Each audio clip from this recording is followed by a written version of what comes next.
What's going on, guys? Today we're back in the garage and we are working on the Del Sol again. Now, if you guys remember, a couple weeks ago I posted a video that I rebuilt this turbo. And here we are a few weeks later. As you can see, I'm trying to push the wheel, but it has failed. Let me try to get a light so you can see where it's contacted the actual compressor housing. So you guys can see that it's got a little bit of oil coming out, and you can see where the fins have contacted the housing. Now, I will say that the turbo, I did run it about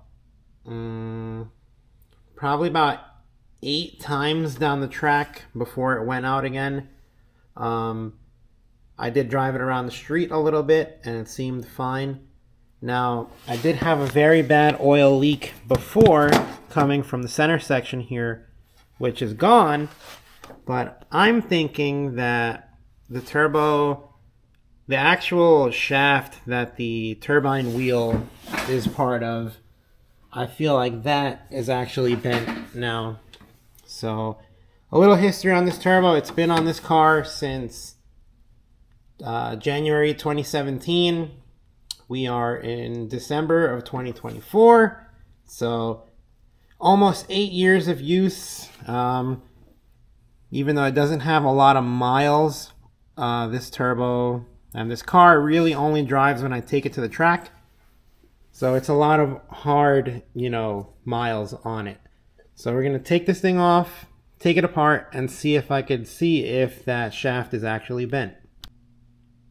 Alright, so I got the turbo out. Simple, it's just 414s.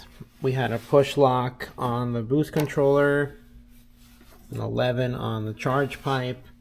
The down pipe was already off, and then it was 2 6mm Allen heads on that. So I got the turbo over here. I'm going to clean up my bench, and then I'm going to take this thing apart. Alright, so the turbo's here on the bench. As you can see, it doesn't want to spin. So first things first is going to be taking off this huge snap ring, get the compressor cover off, and then we can start breaking it down.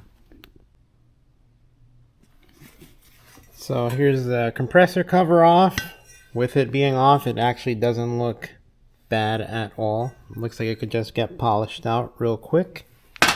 Now the wheel here doesn't look as good. As you can see, there's a few spots where it's definitely made contact with the housing. But we're going to keep going and take apart the rest and see what else we find. So I've got the compressor wheel off. Now that dark spot there is definitely from heat, and it looks like it's a little ovaled out. So I'm going to continue taking this thing apart. I'm going to take the exhaust housing off now. That way I can start pulling the shaft and all the other pieces out. Alright, so it's been a few weeks since I last had the car in the garage. I actually pulled it in earlier this afternoon. As you can see, I still have the turbo not on there. I actually ended up getting it rebuilt locally. It's a shop called the Turbo Exchange, close by in Concord, North Carolina.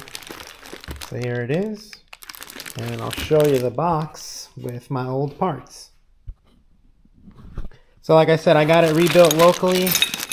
These are my old pieces that were in it, my bearings and all the bushings and everything that's inside, the seals.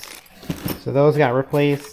They told me that the center section had scoring on the inside, most likely from the metal.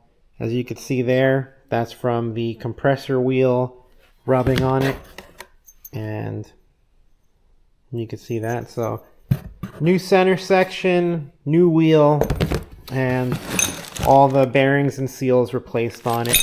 So they cleaned it up really nice. It looks extremely new.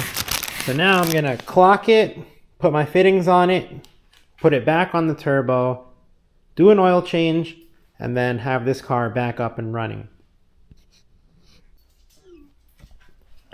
So here it is, it's out of the package.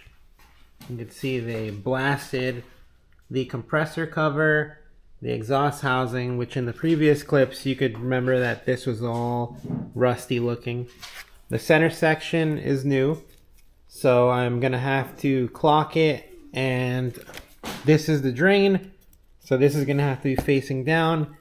The feed will be up top, and then this will have to be facing down also.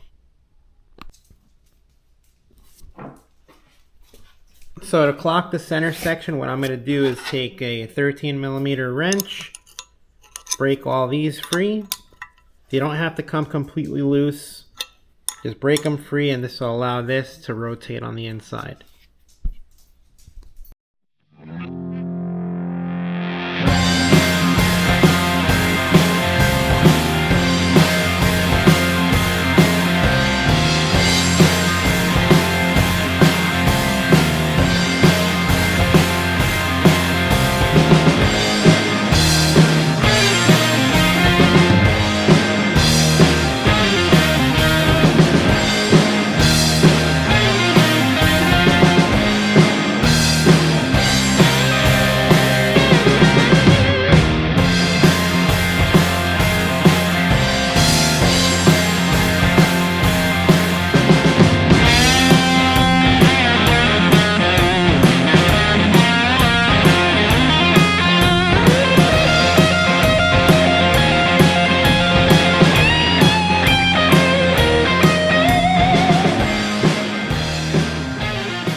Alright, so I got the turbo mounted back on. It took a little longer than I expected since I had to clock the compressor housing and the center section a couple times. But got the oil feed on. The oil drain fitting is tightened down, but I still have to put it on the oil pan here. But I'm about to drain the oil, do an oil change on it. Then I'll just put that fitting on. That way I don't make a mess. But I've got the charge pipe on the bottom and on the top. So now all that's left is putting the exhaust on, and it's ready to go.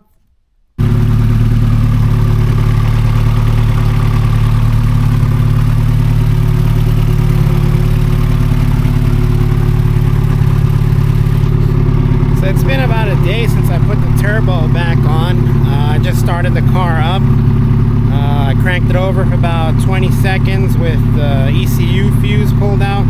That way it would build oil pressure. Once I put the fuse back in, cranked it over a couple times since it hadn't been started in about, I'd say about 2 months, since basically Thanksgiving, and it fired right up. So I got it idling right now, just making sure there's no leak. Since I did add this 90 here, since this would basically do a hard bend to the street. The smoke you see right now is from the new turbo blanket that I put on, and from whatever residual oil leaked onto the manifold when I had the fitting off. But other than that, everything looks good. Turbo spinning freely at idle. So we'll have to try it out one of these days. I am thinking of doing a couple ignition system upgrades, so we'll see how soon I can take care of that and see how it performs at the track.